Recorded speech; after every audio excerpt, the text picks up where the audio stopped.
You're listening to Skeptoid. I'm Brian Dunning from Skeptoid.com. Lies, damned lies, and polls.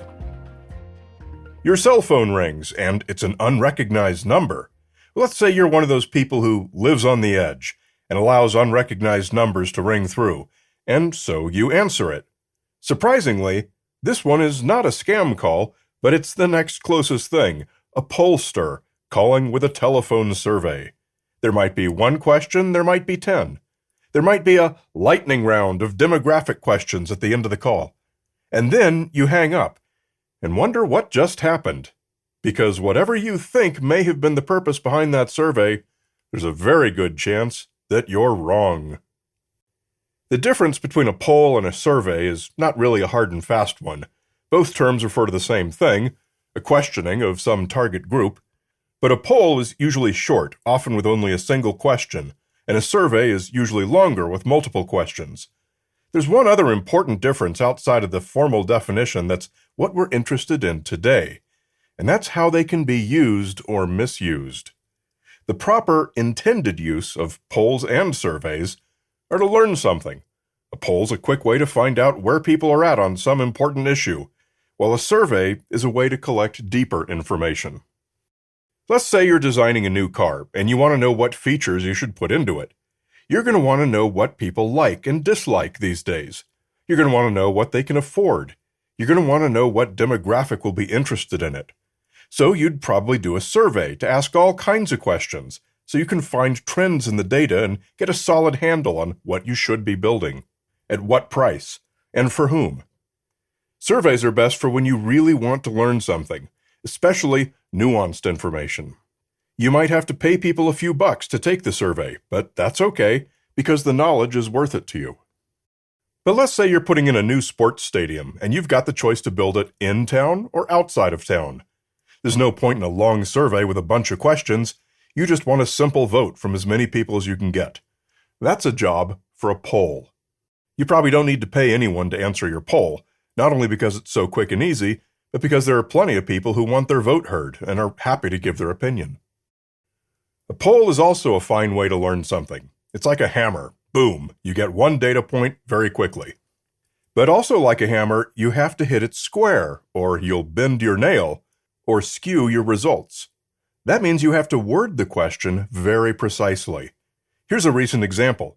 In April 2023, Navigator Research conducted a poll asking Americans if they support or oppose Donald Trump being criminally indicted.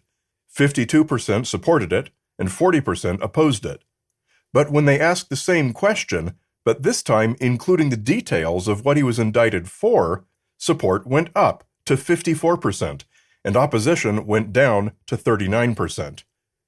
Now, what does Navigator Research do with that information? And which results should they report? There are subtleties to even the simplest of polls. You can't just ask, do you prefer candidate 1 or candidate A? Because even the order of the options matters. And guess what? We thought we had a very simple thing to do, ask a single question. And now all of a sudden we're already mired in science. When there are multiple options, pollsters have to account for primacy bias and recency bias, the tendency for respondents to select one of the first or last options, respectively.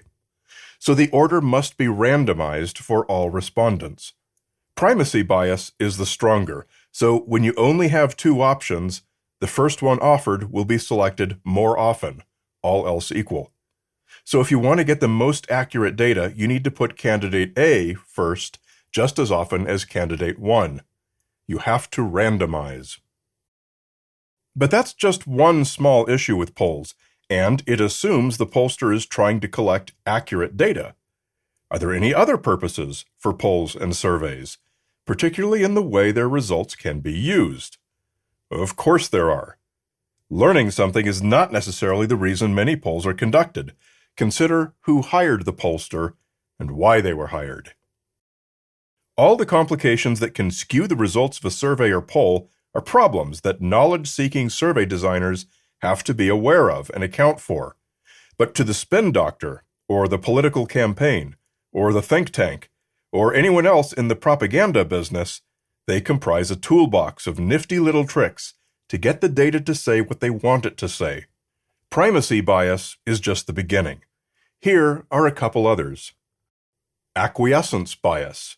People tend to go for the friendly answer, to answer yes to a yes-no question, or to agree with an agree-disagree question, where their acquiescence does not actually reflect their true feelings. Simply agreeing requires less thought. It seems like you're being nicer to the interviewer, and we tend to perceive authority in the questioner and assume they know more than we do. An unbiased question will present the actual choices, rather than asking whether you agree or not with one of them. The context effect. The order of the questions can matter because some may contain information that skews our perception of later questions. For example, one survey might open with the question of how well we approve of the job the president is doing, while another survey might make that the third question, after asking what we thought of that time he bombed civilians in Iraq and what we thought of the economy taking a giant dive.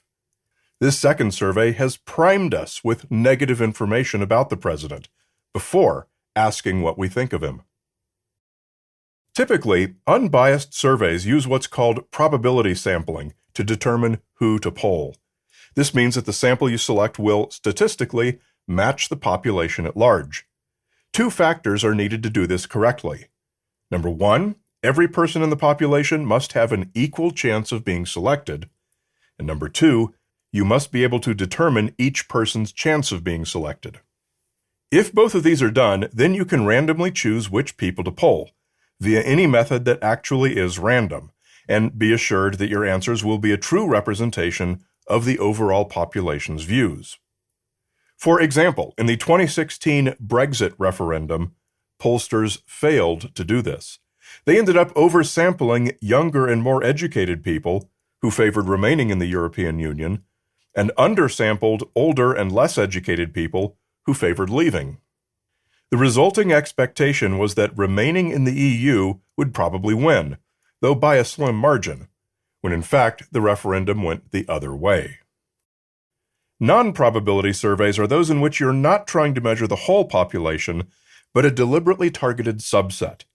You might want to find out what features are important to pickup truck owners, so obviously you would want to limit your population to pickup truck owners.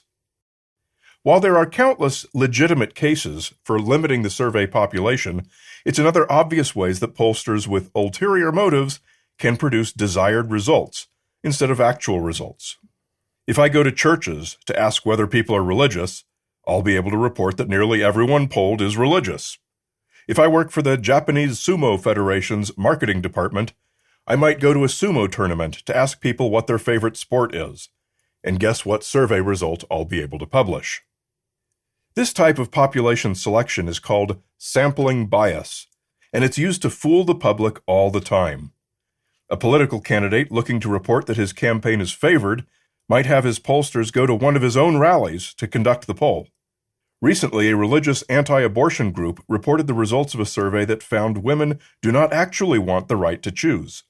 It turned out the survey was seen and taken only by visitors on their own website. There's also something called the mode effect, and this refers to the mode or method by which the poll is administered: telephone, mail, internet, in person, etc. When you're face-to-face with a person, you might be less likely to give honest and open answers to certain sensitive questions.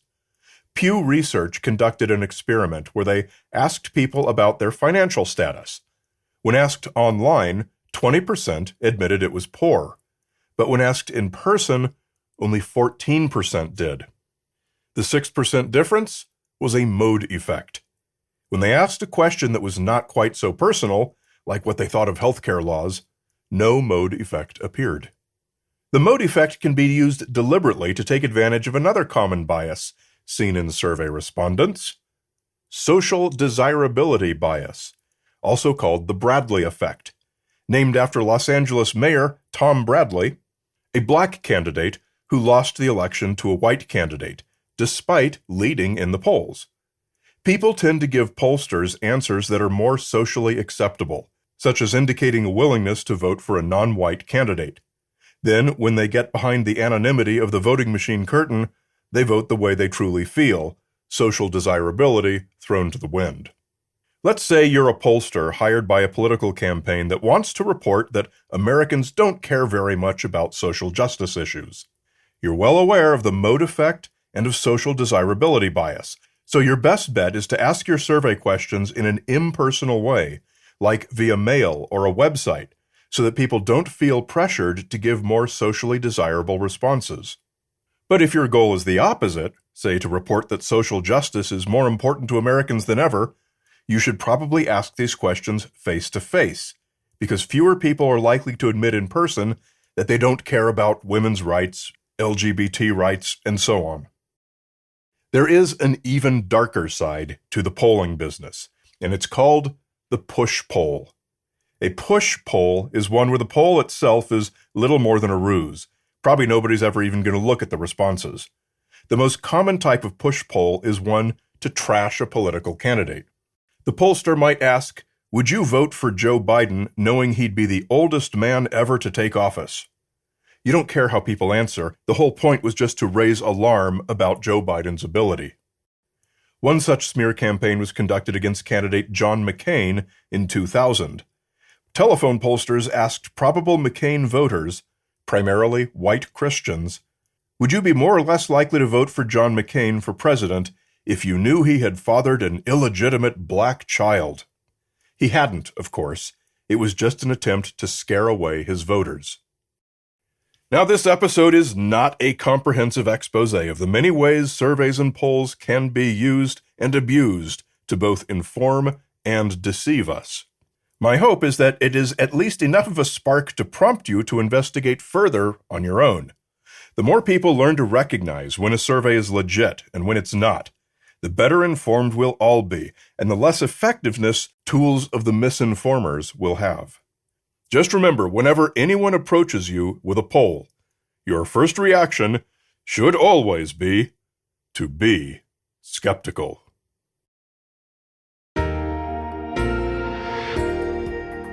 A great big Skeptoid shout-out to premium supporters Gary Nolan at The Logical Libertarian on Twitter, Patrick Ekenbergi, Edvald the Dog and His Human, and Blake Bonafede. Check out our 40-minute movie, Principles of Curiosity, that teaches the basics of scientific skepticism and critical thinking in a far-ranging journey that takes you from the depths of Death Valley to the highest points in space. It's free on YouTube and at principlesofcuriosity.com. Are you getting the Skeptoid podcast companion email? It comes out each week along with each new episode, featuring the Wonder of the Week, show notes, and much more. If you don't, you're only getting half the show, so come to Skeptoid.com and click on Podcast Companion Email. You're listening to Skeptoid, a listener-supported program. I'm Brian Dunning from Skeptoid.com.